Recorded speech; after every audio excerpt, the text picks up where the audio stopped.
disposição para que vocês possam ter acesso até o gabarito, a prova e tudo mais. Então, foi feita a leitura da primeira questão. E aí a resposta? Bom, a resposta, como vocês podem ver, ela depende do processo administrativo. Então, qual é a primeira parte? A primeira parte é vocês lembrarem, né, como que é formado o processo administrativo. Então, o processo administrativo ele é formado por 4 etapas, que é o que a gente chamou de processo POCD. O P de planejamento, O de organização, C de controle e D de direção. Certo? Então, são essas 4 etapas.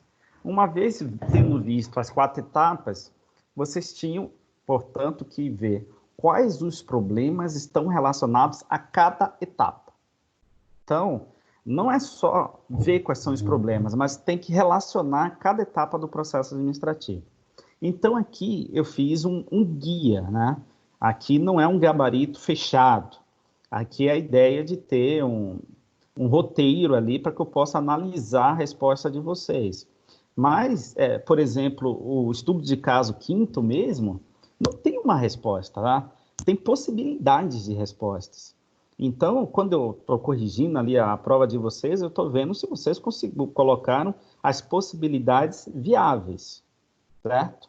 Então, para essa questão, eu coloquei aqui os elementos que eu acho que são mais representativos dos problemas para cada etapa. Mas os alunos que conseguiram encontrar outros pontos também foi levado em consideração, desde que houvesse coerência, certo? Ou seja, o ponto importante é que vocês identificassem as etapas e conseguissem apresentar problemas verídicos para cada etapa, certo? Então, se vocês colocaram algo que não está aqui, não fiquem desesperados. Se o que vocês colocaram for coerente, eu vou considerar, da mesma forma que eu estou considerando isso aqui como um guia. Bom, então, tendo feito essa observação, vamos para a resposta aqui que eu coloquei como sendo um guia para corrigir a de vocês. Então, lá, avaliando-se o caso como um todo, percebe-se problemas nas várias etapas do processo administrativo, tal como segue. Planejamento. Tem um claro problema na etapa de planejamento, pois a empresa não especificou os objetivos a serem atingidos pela empresa de consultoria. E as ações de aprimoramento dos métodos e de processo de trabalho na área de projetos, que foram propostas pela empresa de consultoria e revisada pelos trainees, não estavam alinhadas com os funcionários, como os engenheiros e técnicos de montagem, que seriam fundamentais na operacionalização dessas ações, certo? Então, na primeira etapa, o que eu identifiquei? Olha, a empresa ela está se perguntando ali o que deu errado, né? Que está ali as perguntas, né? Por que não deu certo? Será que sabotaram o trabalho? Confiamos demais na auditoria? Por que eles estão se fazendo essa pergunta? Porque eles não têm um objetivo claro estabelecido. Né? Não tem como você ter um problema na sua empresa, contratar uma empresa de consultoria e não estabelecer um objetivo para que essa empresa alcance. Né? E aí, no momento que você não estabelece um objetivo, isso é algo relacionado à etapa de planejamento. Então, tem um problema, planejamento, porque não está especificado o objetivo. Esse é o primeiro ponto. O segundo ponto é que a empresa de consultoria até apresenta ações de aprimoramento dos métodos e de processo, só que isso não está alinhado com o que a parte mais operacional da empresa realiza, que são os engenheiros e técnicos de montagem. Então, houve um distanciamento ali, certo?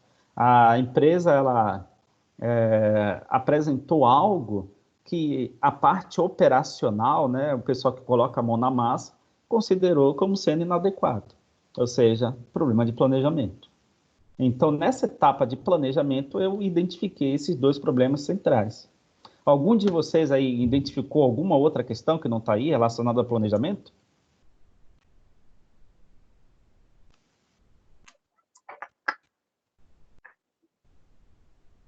Ah, Sim, não? Eu construí Fala minha aí. resposta em torno da comunicação e da gerência de pessoas. A comunicação vai aparecer aqui. Mas como É, deficiente, tipo, na relação entre os trainees, acho que é isso, e uhum. os funcionários do grupo que seria implementado o projeto. Isso E isso foi está um aqui. ano de discussão, né, e tal. Uhum. Esse ponto também tá aqui, mas não em planejamento, porque o planejamento é a parte de você estabelecer objetivos, metas, realizar os planos, né? Plano estratégico, plano operacional. Então, Entendi. essa parte de comunicação deve estar aqui embaixo. Aqui. Já está nessa segunda parte. Ah, beleza. Organização, segunda etapa. Olha lá, não foi realizada a divisão de tarefas de forma correta. A organização é aquela etapa lá das funções da administração que envolve a criação de uma estrutura organizacional da empresa. E dentro dessa estrutura organizacional, um dos pontos mais importantes está ali, a divisão do trabalho. O segundo ponto é isso que você salientou, Ícaro, que é a questão da comunicação. Então, eu chamei a atenção para esses dois fatores. Então, lá, a organização relacionada a essa etapa, pode-se verificar que não foi realizada a divisão de tarefas de forma correta, de tal forma que nenhum gestor teve a responsabilidade de acompanhar o trabalho da empresa de consultoria contratada. Esse é um problema sério, porque eles contrataram a empresa, deram um ano para a empresa trabalhar, quando chegou ao término de um ano, a empresa disse que fez o que deveria ter feito, a empresa que contratou falou que não era isso, que eles esperavam algo mais. E por que houve esse problema? Porque tinha que ter um gestor da empresa para acompanhar a empresa de consultoria. Esse é o ponto importante. Não é só estabelecer o objetivo que não ficou estabelecido no planejamento, mas é alguém para fazer o acompanhamento. Então, faltou isso, e isso é de divisão de tarefas e, portanto, organização. Além disso, que é o que Ícaro colocou, houve falha no sistema de comunicação, que é um elemento importante na estrutura organizacional da empresa, uma vez que os engenheiros e técnicos de montagem, que possuem experiência com as atividades propostas, não tiveram seus feedbacks levados em conta. Tá? Então, nessa etapa de organização, dois problemas que eu observei como sendo principais. A divisão de tarefas não foi feita de forma correta e falha de comunicação. Aí a outra etapa é o controle. Essa também foi uma das etapas mais complicadas ali. Ó. É uma das etapas em que mais houve falhas, uma vez que não foram definidas as medidas de desempenho e a verificação sistemática do desempenho efetivo da empresa de consultoria contratada. Ou seja, contrataram a empresa de consultoria, deixaram um ano elas trabalhando, mas ninguém conseguiu fazer a medida de desempenho. Ninguém verificou o desempenho efetivo dessa empresa. E aí, quando chegou o término do contrato, ficaram lá, nossa, mas o que deu errado? Será que a gente deveria ter conversado mais? Será que a gente deveria ter estabelecido metas? Será que a gente deveria ter acompanhado? A questão é o controle. Lembra que a gente falou que a etapa de controle dentro do processo de administração é uma das etapas principais, porque é dentro dessa etapa que as empresas vão estar verificando se os objetivos e metas estabelecidas estão sendo cumpridos ou não. O controle é aquela variável que a gente colocou lá, de você ficar para e passo, ou seja, ao longo do processo, identificando se as ações e estratégias que foram definidas, se elas estão dando certo, se elas estão caminhando para o objetivo traçado. Ou seja, faltou controle. Né? Você vê um problema grande de planejamento, mas um problema talvez até maior de controle. Aí eu complementei. Além disso, como não foram estabelecidos objetivos a serem atingidos na etapa de planejamento, não houve a comparação entre os padrões e os objetivos planejados e o desempenho efetivamente observado. E estabelecimento de medidas corretivas, no caso de se verificarem desvios significativos. Ou seja, não estava explícito o que precisava ser controlado do trabalho da empresa de consultoria e nem se conhecia os padrões de controle. Então, por isso que eu coloquei que era uma das etapas mais complicadas. E aí, para finalizar, a última etapa, que é a de direção, coloquei, tem um problema nesta etapa, pois faltou um líder, né? Alguém para conduzir as atividades junto à empresa de consultoria contratada. Não houve coordenação entre os trainees selecionados e demais funcionários e ainda faltou motivação, uma vez que trainees ficaram frustrados por não conseguirem implantar nada. Se vocês forem olhar ali o caso, uma das últimas coisas é isso aqui, ó. Cadê? Aqui, ó. O grupo começou motivado, agora estão frustrados porque não conseguem implantar nada. Essa questão da frustração é um problema de direção, porque o líder, né, o gestor principal, ele tem que sempre passar motivação para os seus colaboradores, os seus funcionários. Então, dentro dessa questão da direção, a gente pode ver a falta de uma liderança, e essa falta de liderança complicou toda a coordenação e ainda deixou seus trabalhadores desmotivados. Bom, gente, entenderam? Tranquilo? Tudo certo aí com essa primeira questão? Era o que vocês esperavam? Ninguém quer falar nada hoje, segunda-feira, todo mundo cansado de ficar em casa. Como é que é?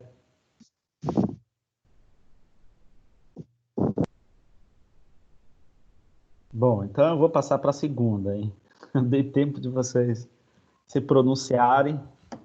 Então vamos para a segunda. A segunda questão é um artigo meu, publicado em um periódico, certo?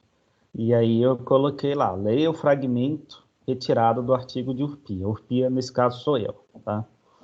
Então, lá, com a mudança do contexto socioeconômico, político, cultural e tecnológico, tem-se início o período denominado de Era da Informação. Faz-se importante ressaltar que os elementos que lhe dão origem traduzem-se em novas maneiras de pensar e de produzir, germinados desde a transição para a modernidade, a partir do século XIV no continente europeu. Nessa conjuntura, somaram-se os resultados provenientes da Revolução Científica dos séculos XVI e XVII, ocasião em que foram difundidas as bases para a consolidação do método científico moderno. Está lá, um artigo meu, de um aluno meu, o Márcio, e de 2 professores que trabalham comigo. O artigo intitulado Prática de Gestão do Conhecimento de Recursos Humanos em Escolas Públicas e foi publicado na NAVOS, Revista de Gestão e Tecnologia. Então lá, o fragmento do artigo de Urpia retrata as principais mudanças que originaram o período denominado de Era da Informação.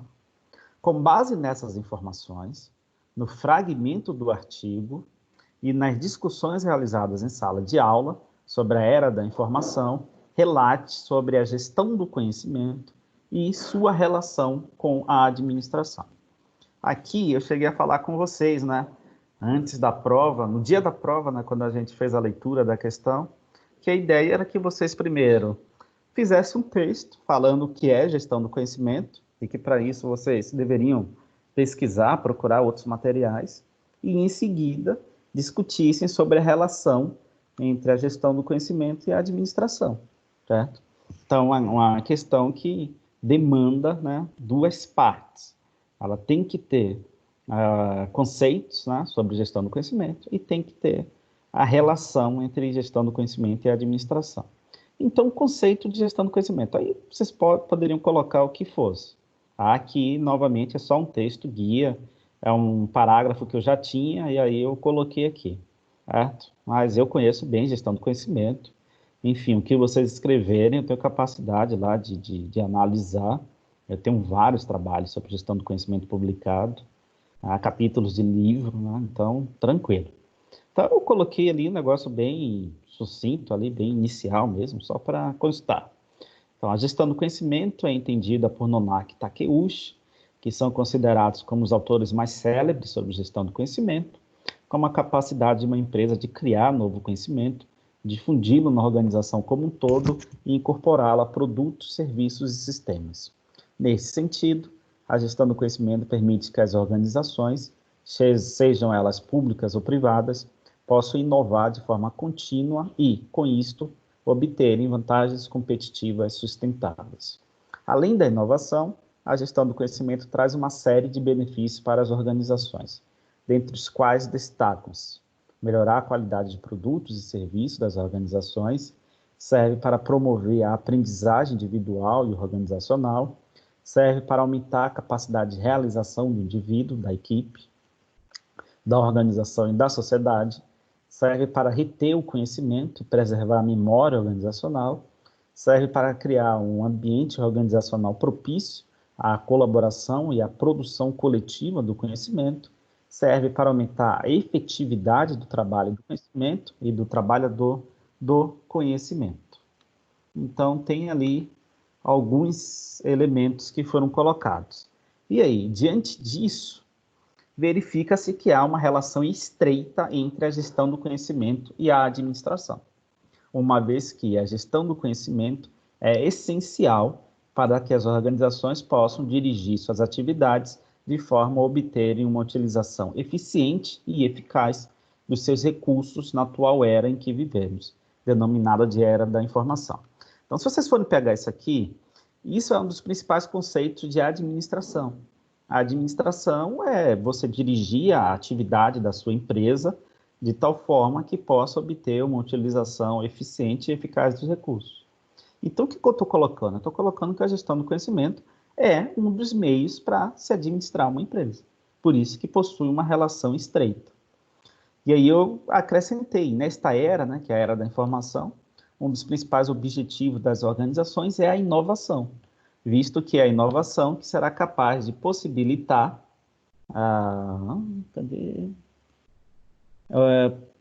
inovação capaz de possibilitar que as organizações possam obter vantagens competitivas sustentáveis. E a gestão do conhecimento é essencial para que as organizações possam inovar, pois, dentre outras coisas, permite a criação e compartilhamento do conhecimento nas organizações, além de estimular a criatividade, certo? Ou seja, há uma relação estreita, né? Uma relação bem próxima entre gestão do conhecimento e administração, porque a administração ela quer a utilização eficiente e eficaz dos recursos, e a gestão do conhecimento ajuda nisso bastante. Além disso, nesta era em que a gente vive, que é a era da informação, um dos principais objetivos das empresas é inovação. As empresas são administradas e geridas buscando a inovação. E a gestão do conhecimento ajuda bastante as empresas a inovarem. Então, foi esse a linha de raciocínio que eu criei, tá? Conceituação e depois a relação entre ambas. Bom, gente, alguma dúvida em relação à segunda? Podemos passar para a terceira? Tranquilo? Então, vamos lá. Então, vamos para... Pois não? Acho que pode passar, sim. Pode passar para 3. Então, tá bom. Então, vamos lá. Terceira questão. Essa questão foi uma questão bem simples, até porque a gente trabalhou bastante isso com os slides, né, assistir o material. Essa bem mais fácil do que as duas de cima. Então, lá, nas últimas décadas, presenciou-se uma alteração na estrutura organizacional das empresas. Até a década de 70, as empresas possuíam mais de 10 escalões gerenciais, algo que fragmentava o processo administrativo e a comunicação, ocasionando problemas administrativos nas empresas. Diante disso, o processo de downsizing foi ganhando força, principalmente a partir da década de 1980, provocando a redução de hierarquias a 3 ou 4 níveis efetivos. A partir da década de 90, tornou-se comuns pirâmides achatadas com 3 níveis: alta administração, gerência intermediária e supervisão de primeira linha. Estas alterações foram globais, de tal forma que as empresas brasileiras também foram impactadas por essas alterações. Diante disso, do que foi abordado em sala de aula, descreva o estilo brasileiro de administrar. Então, eu fiz uma questão aqui, né? Eu tentei colocar o máximo de elementos, até para ficar mais fácil de corrigir a atividade de vocês, mas qual foi a ideia? A ideia era dizer, olha, o estilo de administrar, ele é influenciado pelos traços culturais.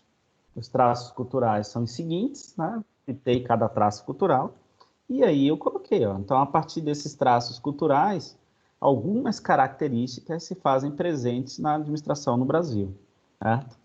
E aí coloquei quais são essas características, tá? Então foi essa linha de raciocínio.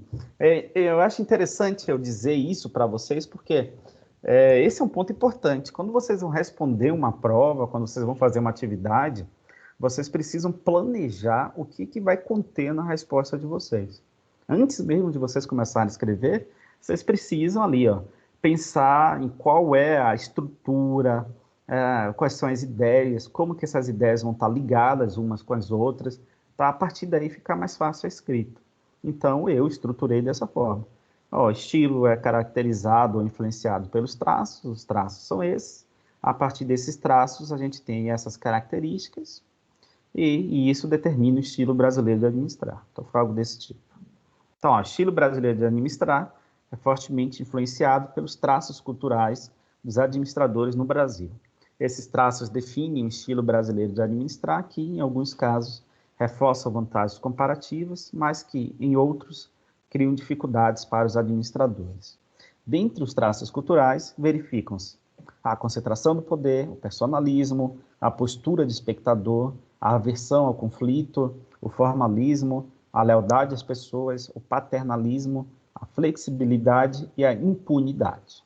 A partir desses traços culturais, algumas características negativas dos administradores brasileiros ficaram em evidência, tais como visão imediatista, desvalorização do planejamento, a adoção de estruturas organizacionais piramidais, a adoção de sistemas de tomada de decisão centralizados e autocráticos, uso de sistemas de controle episódico de caráter punitivo, prática de relações interpessoais baseadas na docilidade, no respeito pelo poder constituído, prevalência de um estilo gerencial marcado por grande distância entre discurso e prática, disfarce das formas autoritárias de poder, como a retórica de participação, domínio de uma conduta gerencial sensível a modas e modismos gerenciais. Porém, determinados autores também salientam algumas características positivas, principalmente relacionadas ao traço cultural de flexibilidade. Esse traço cultural permite aos administradores brasileiros terem uma capacidade adaptativa, criativa e agilidade para encontrar soluções inovadoras que ultrapassem as barreiras encontradas. Isto, portanto, facilita a inovação de produtos, processos e procedimentos. Ou seja, eu fiz o que a gente discutiu em sala de aula. Em sala de aula não, né? Aqui de forma remota. Eu não sei se vocês vão lembrar, mas quando a gente estava falando, quando a gente deu essa aula aí, quando a gente estava fazendo essa discussão, eu falei de todos os traços culturais e em seguida apresentei as características. E aí alguém falou, nossa, professor, mas aí só tem as características negativas? Não tem nenhuma característica positiva que dê para ser observada? Aí, na hora de formular o gabarito, eu lembrei que vocês atentaram para isso e fui atrás de características positivas. E aí, com o tempo que eu tive para montar esse gabarito, eu encontrei uma importante, que é relacionada à questão da flexibilidade. Essa característica é justamente a que diz que os brasileiros têm capacidade adaptativa, criatividade e agilidade para inovar. Que, depois que eu escrevi, eu lembrei que foi algo que a gente discutiu em sala de aula quando nós falamos do jeitinho brasileiro. Lembram dessa atividade que nós fizemos? A gente viu qual era o lado negativo do jeitinho e qual o lado positivo. E aí o lado positivo a gente colocou, olha, o jeitinho brasileiro, ele faz com que o brasileiro tenha um jogo de cintura. E aí esse jogo de cintura gera uma flexibilidade, gera uma capacidade adaptativa e criatividade. Então eu lembrei, né, trouxe essa discussão para dentro do nosso gabarito, para vocês verem que o que a gente discute depois é levado em consideração. Tudo bem, pessoal? Tranquilo? Alguém frustrado aí por não ter posto isso? Pois não? Professor, a Nathalie está pedindo a professora aceitar ela aí. Olha, agora não tem ninguém aqui. Pede para ela tentar entrar novamente. Eu estou atento, tanto que se vocês observarem em diversos momentos, eu estou parando a leitura porque eu estou tendo que adicionar pessoas. Deve ter algum problema de internet, algumas pessoas estão entrando e saindo, mas eu estou adicionando todo mundo que está aqui. Nesse momento não tem ninguém no lobby. Pede para ela ver de novo. Aí, se ela não conseguir, me avisa que eu entendi. tento mandar. Tá bom. Bom, gente, então voltando lá. Quarta questão agora. Essa quarta questão foi uma das mais fáceis, né? Porque a gente fez isso no fórum. Não foi, claro, com essas mesmas questões, né? Até porque não tem como eu repetir a mesma atividade. Mas foi a mesma dinâmica, né? Foi o mesmo sentido, né? Que é a pesquisa do Sebrae que eu utilizei lá para a atividade do fórum. E a atividade do fórum eu já tinha dado feedback para vocês tinham se saído muito bem, né? Na média. Então, foi uma questão de graça. E é por isso que valeu só meio ponto, né? Não dá para dar uma questão de 1 ponto para uma atividade que a gente fez algo muito parecido no fórum. Então, tá lá. O ambiente organizacional brasileiro é peculiar e apresenta diversos obstáculos à criação e sustentação de negócios, dentre os quais se destacam elevada carga tributária, o Brasil é um dos países com a maior carga tributária do mundo, elevados custos de financiamento, a taxa de juro real brasileira é, ao longo dos últimos anos, uma das maiores do mundo, o que torna o custo do financiamento muito elevado para as empresas, burocracia ineficaz. A burocracia brasileira obriga os administradores a estarem mais concentrados com formalidades do que com a condução de seus negócios e produtividade reduzida.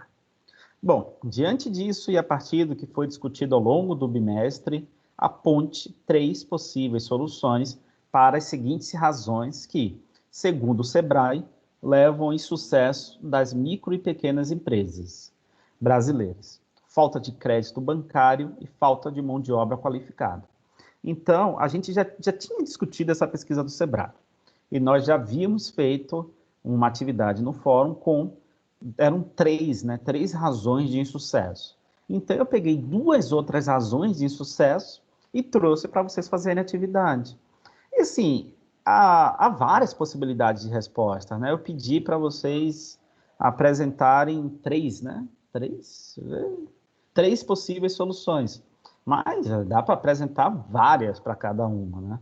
Então, novamente, aqui é só um guia, né? Aqui botei só para ter alguma coisa aí para a gente conversar, mas na hora lá eu vou considerar qualquer hipótese, né? Qualquer possibilidade viável, certo? Sendo viável, vai ser considerado. Então, falta de crédito bancário. Bom, vamos supor que a empresa... vocês são gestores de uma empresa, a empresa foi no banco e não conseguiu pegar crédito, seja lá pelo motivo que for, tá? Aqui não vale a pena a gente entrar nessa discussão do motivo. Mas o que pode ser feito para poder conseguir esse recurso negado pelos bancos? Quais são as outras possibilidades? Então, tem várias possibilidades, várias. Uma das possibilidades, a gente até tinha discutido no fórum, que é a antecipação de recebíveis via o sistema financeiro. Ou seja, a empresa ela tem os seus recebíveis, né, tem sua receita a receber. Vocês vão discutir muito isso, que em contábeis isso é um ponto bem interessante. Então, ela tem essa receita a receber de seus clientes, são promessas de pagamento futuro, elas podem pegar isso, transformar em um instrumento financeiro, como comercial papers, por exemplo, e negociar no mercado. Ela está fazendo o quê? Ela está vendendo os seus recebíveis.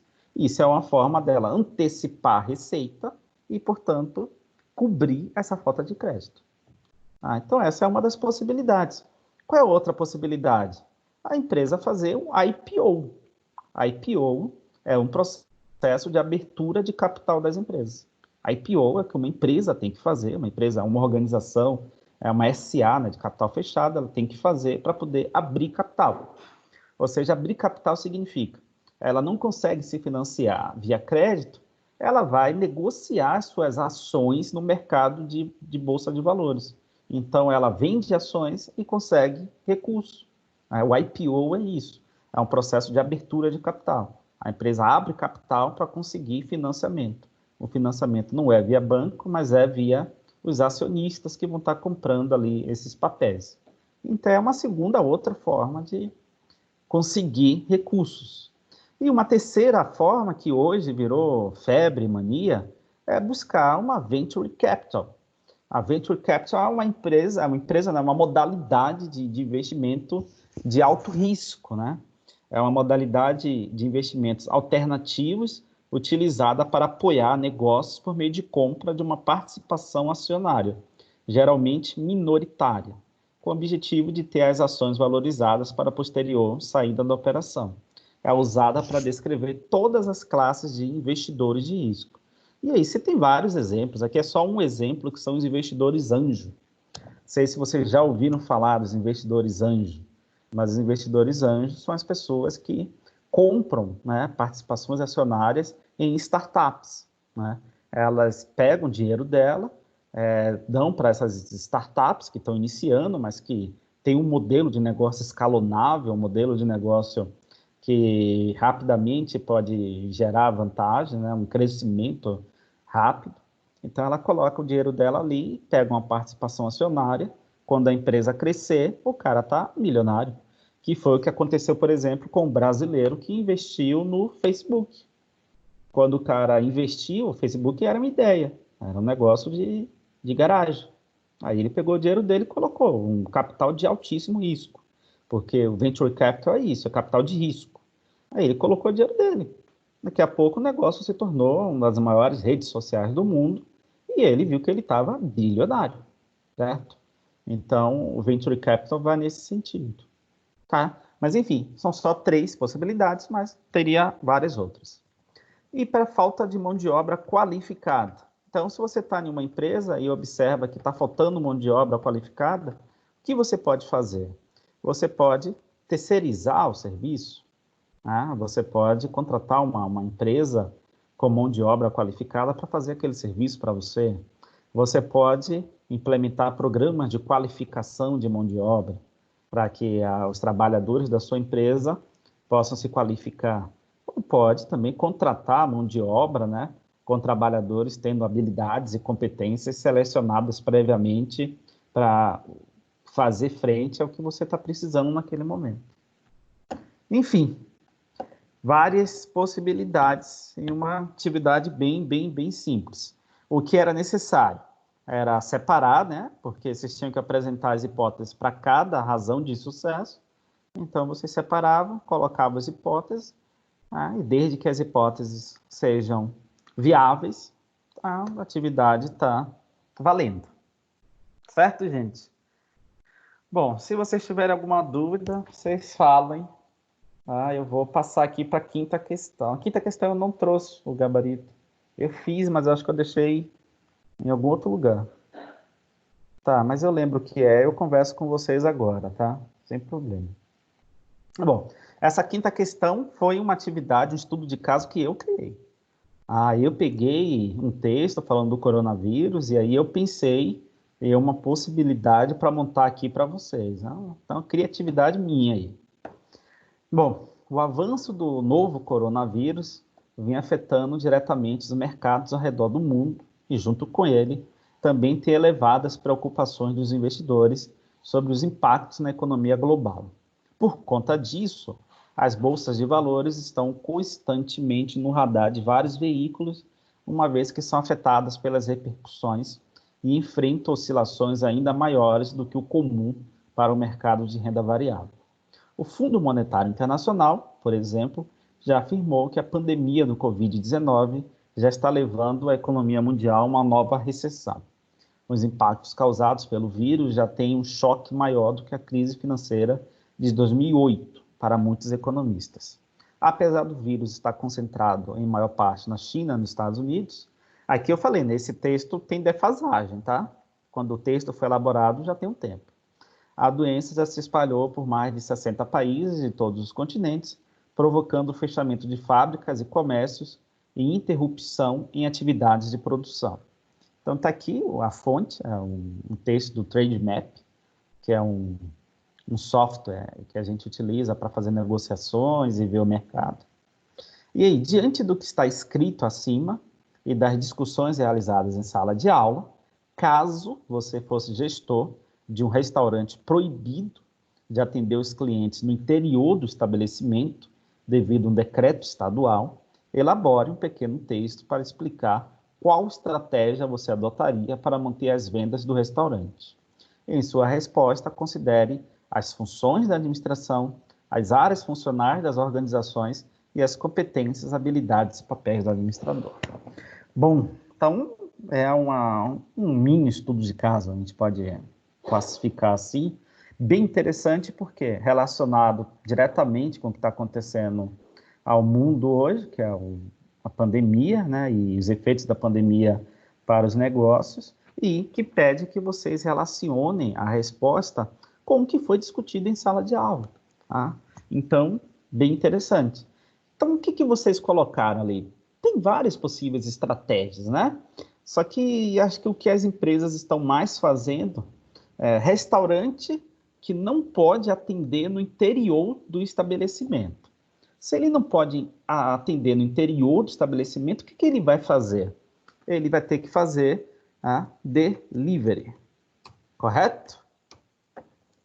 Bom, fazer esse delivery, ele vai ter que ter uma plataforma,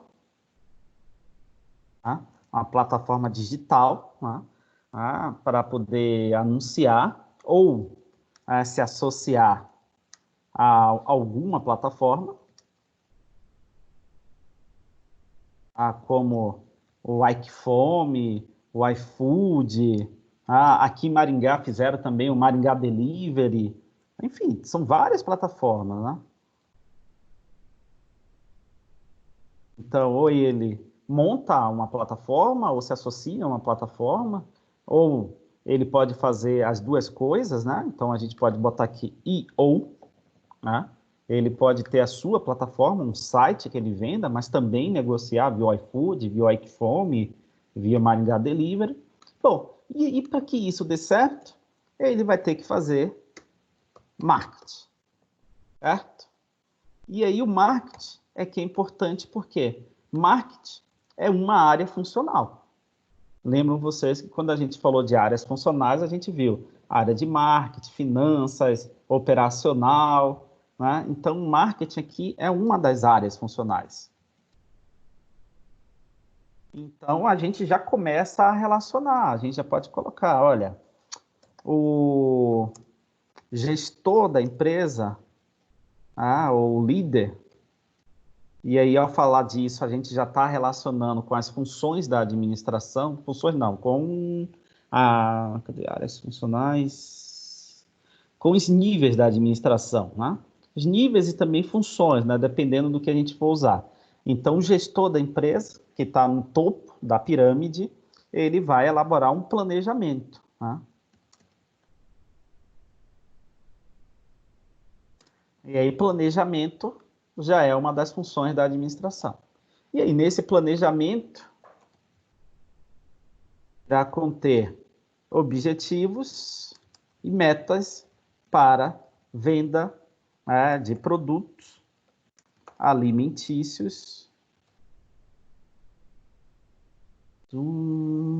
venda pelo delivery. Bom, então a gente já falou da questão do nível da empresa, que é o gestor, né, o autogestor. A gente pode colocar até o gestor da empresa, o líder, né, ou o CEO, né? Enfim, portanto, a pessoa que está na parte de cima da pirâmide, né, no topo da pirâmide, vai elaborar um planejamento. Um planejamento, portanto, é uma das funções da administração, e nesse planejamento ele irá conter objetivos e metas para a venda de produtos alimentícios pelo delivery, além de recursos e estratégias, certo? Que é o que a gente viu de planejamento. E aí, dentre as estratégias, a empresa irá investir marketing. É uma das áreas funcionais. Agora, vamos lá. Nesse momento de coronavírus, nessa pandemia, qual estratégia de marketing aí a empresa poderia estar adotando? Alguém rapidamente me dá um exemplo só?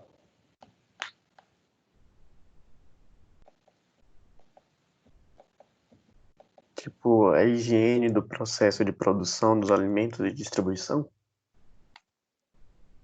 Não, isso seria uma característica da empresa que ela iria anunciar via o marketing, né? Que ela iria propagandear, mas como que ela iria fazer esse Ah, marketing? Qual o mídia veículo? social.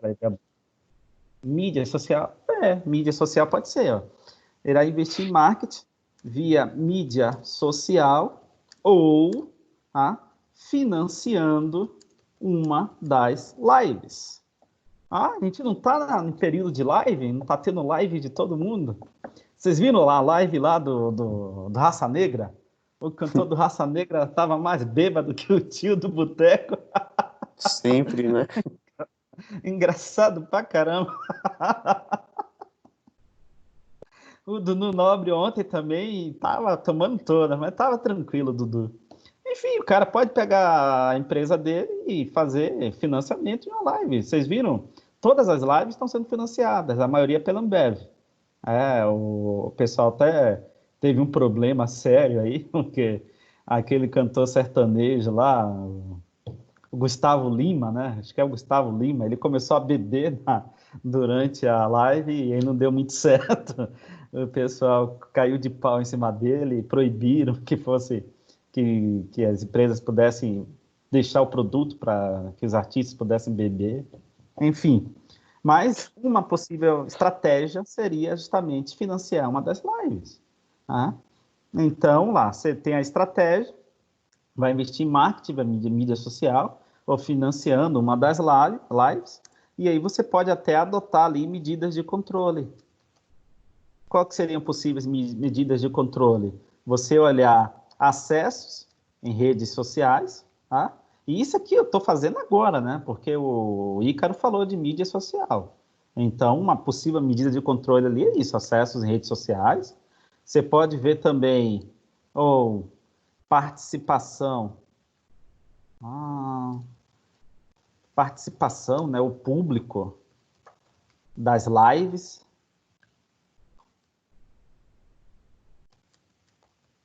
Seria uma outra medida de controle para você ver se o que você financiou está dando certo, porque está todo mundo fazendo live, né? Tem umas lives aí que são sofríveis, né? Então ninguém está assistindo. Tem outras lives que são melhores. Enfim. Bom, e também, né, outra medida de controle importante, aí não só da estratégia, mas do planejamento, né? Para verificar se o planejamento está adequado. A empresa deve mensurar as vendas pelo delivery. Então, ela vai fazer um controle para ver se houve aumento das vendas ou não e se isso está de acordo com o objetivo proposto, certo? Ou seja, dá para se montar uma resposta relacionando com praticamente tudo que a gente discutiu ao longo desse bimestre. Áreas funcionais, funções da administração, entre ali competências, habilidades e papéis do administrador, a gente poderia colocar que esse gestor ele teria que ter a capacidade de lidar com o público nas redes sociais para interagir, né? Então essa capacidade de interação seria uma habilidade interessante para a gente salientar. O papel dele, né, enquanto gestor, para tentar buscar uma saída para a crise, né? É um papel importante. Aqui, claramente, a gente poderia estar relacionando isso com a flexibilidade que a gente viu, que era uma característica dos gestores, inclusive aqui no Brasil, de estar buscando saídas, né, diante dos problemas. Ou seja, é uma questão que também não é tão complicada assim. Ela tem um nível de complexidade, porque quer que vocês relacionem, né, com vários assuntos, mas é um assunto bem interessante e se a gente for olhar o que as empresas estão fazendo, vai totalmente nesse sentido, né? São empresas que andaram muito rápido, né? As empresas que não vendiam delivery, né, elas buscaram muito rapidamente saídas, né? Via plataformas, negociando, fizeram marketing, rede social, fizeram marketing, inclusive, nesses grupos de WhatsApp de bairro. Ah, aqui onde eu moro, tem um grupo de WhatsApp aqui do bairro, o pessoal que tinha seus comércios, eles começaram a divulgar seus produtos aqui no WhatsApp. Eles, olha, gente, meu comércio está fechado, mas eu estou entregando em casa. Ah, eu e minha mulher, a gente comprou várias vezes frutas e legumes dos feirantes que antes vendiam nas feiras e como a feira ainda está proibida, né, a feira, eles passaram a vender seus produtos em porta. Então a gente entra em contato pelo WhatsApp, fala o que a gente quer, a quantidade, eles mandam uma mensagem dizendo qual o preço e quando vai entregar. Ah, então é uma estratégia para tentar atenuar o impacto da crise nas suas vendas, né? O que não pode é ficar de braços cruzados, perdendo cliente e receita. Não é isso? A administração não é isso? Tentar buscar saídas, tentar fazer com que os problemas sejam atenuados, tentar fazer com que seus objetivos sejam alcançados. Então, cabe a cada empresário ali, cada gestor, buscar, né, estratégias para poder fazer frente aos problemas verificados. Então, ali a gente está falando da venda do delivery, porque para um restaurante, né, que está fechado a parte de atendimento interno, é o que dá para ser feito. E aí, dentro do delivery, tem várias dessas questões aí que a gente abordou. Certo, pessoal? Ou seja, é complicado, mas também não tanto, né? Se vocês observarem... Alguém quer falar? Eu achei essa questão bem legal, eu achei. Uhum. Então, né, quem está acompanhando aí as coisas, né? É? Quem tem familiar, né? Que tem empresa e tal, vê que é a saída que foi encontrada, né? Tem várias opções. E é legal. É legal Bastante. também que vocês estão vendo que o que a gente está discutindo em sala dá para ser aplicado, não tem que ser aplicado, né? Quando vocês virarem empresários, virarem gestores, vocês têm que fazer essas coisas que a gente está discutindo em sala de aula, né? É assim que as coisas vão dar certo. Bom, e aí para finalizar a prova simples, tá? Ninguém vai poder reclamar. Tá lá, sexta questão, que foi o último assunto que a gente discutiu.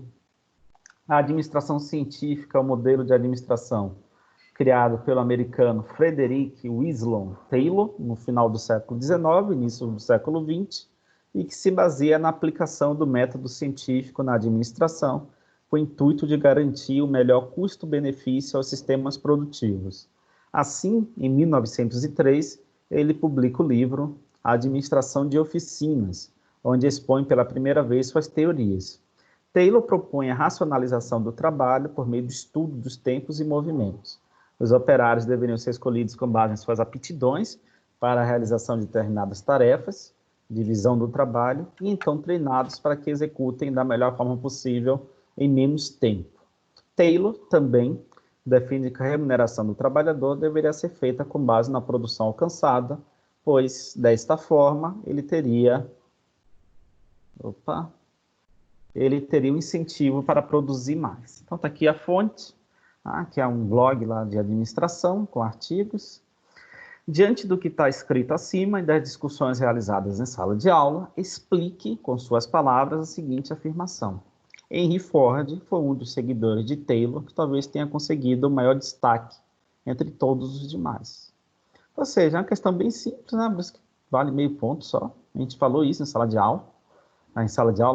Aqui, né, remotamente, né, através da plataforma, para vocês explicarem, né, porque o Henry Ford é o maior seguidor de Taylor. E aí a resposta para isso é uma resposta bem simples, né? O Ford é visto como o seguidor de Taylor que conseguiu mais aplicar os ensinamentos de Taylor, principalmente por ter... aqui está faltando alguma coisa, tá? Não sei se depois deletou, não sei o que aconteceu. Mas é principalmente por ter aplicado aspectos mais relevantes da organização racional do trabalho, ORT, tais como a divisão do trabalho e especialização do operário, desenho de cargos e tarefas, incentivos salariais e prêmios de produção, padronização de métodos e máquinas e supervisão funcional. Para tal, Ford implementou algumas inovações em sua fábrica, como a elevação do salário dos trabalhadores, que é o que a gente discutiu lá, chamado de $5 a day, que ele promoveu o salário de $2 diário para $5, e a implementação da esteira rolante com a divisão do trabalho. Bom, ou seja, o Ford é visto como o maior seguidor, porque foi quem mais aplicou os ensinamentos do Taylor. Certo, gente? Alguma dúvida aí em relação à nossa prova? Alguém vai ter coragem de dizer que estava difícil? Não, né?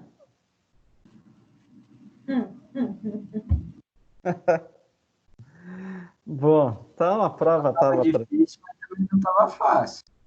Não, a prova ela tinha duas questões mais complexas, né? Que eram 2 estudos de caso. Mas Ah, que tava... o estudo de casa foi mais fácil do que uma questão. Eu não lembro qual. Tem uma que lá que eu dei uma travada, hein? Qual delas, Luiz? Ah, eu não lembro agora. Eu nem lembro as respostas que eu dei na prova. Não, mas eu sei que eu fui fazendo, eu demorei umas 2 horas e meia para fazer essa prova. Vocês tiveram 24 horas, né? Dava para fazer, parar, assistir uma live, bater papo. A prova estava tranquila, gente.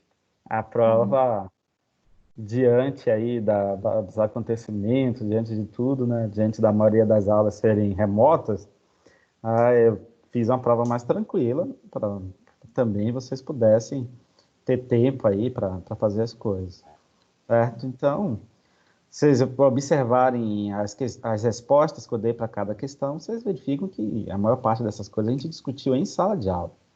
Inclusive, tem uma questão lá, que é a do Sebrae, que a gente fez no fórum. A do Ford, foi a última coisa que a gente trabalhou. Se vocês pegarem o vídeo, né, que está postado lá na aula passada, vocês vão ver que eu ainda falo, olha, o Ford foi o empresário que mais implantou as coisas que o Taylor colocou. O Taylor era um engenheiro, mas ele trabalhava para os outros, já o Ford não, ele era o dono da sua empresa, então ele pôde implantar tudo que ele queria. Ainda falei algo desse tipo. Então, as questões mais complexas era a primeira e a quinta. A primeira porque vocês tinham que identificar os problemas e relacionar com cada etapa do processo administrativo. Mas também nada tão complicado. A IP que vocês fizeram teve uma complexidade muito maior. E a quinta questão, que saiu um pouco da caixa, né? Mas que é uma questão que vocês estão vendo aí por causa da crise do coronavírus. Está todo mundo verificando as empresas, mesmo as empresas de pequeno porte, dando seus pulos, né? Literalmente. Buscando meios de todo tipo para poder vender mais, né?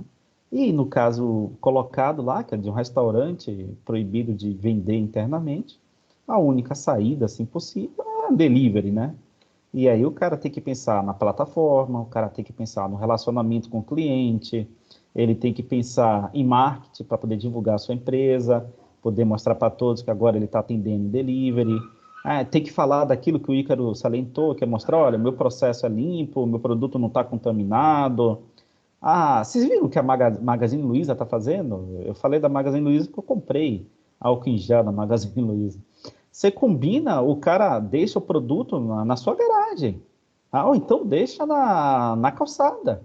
Entrega lá, né? Você dá um alô para ele de longe e o cara vai embora. Depois você vai, pega seu produto e leva para casa.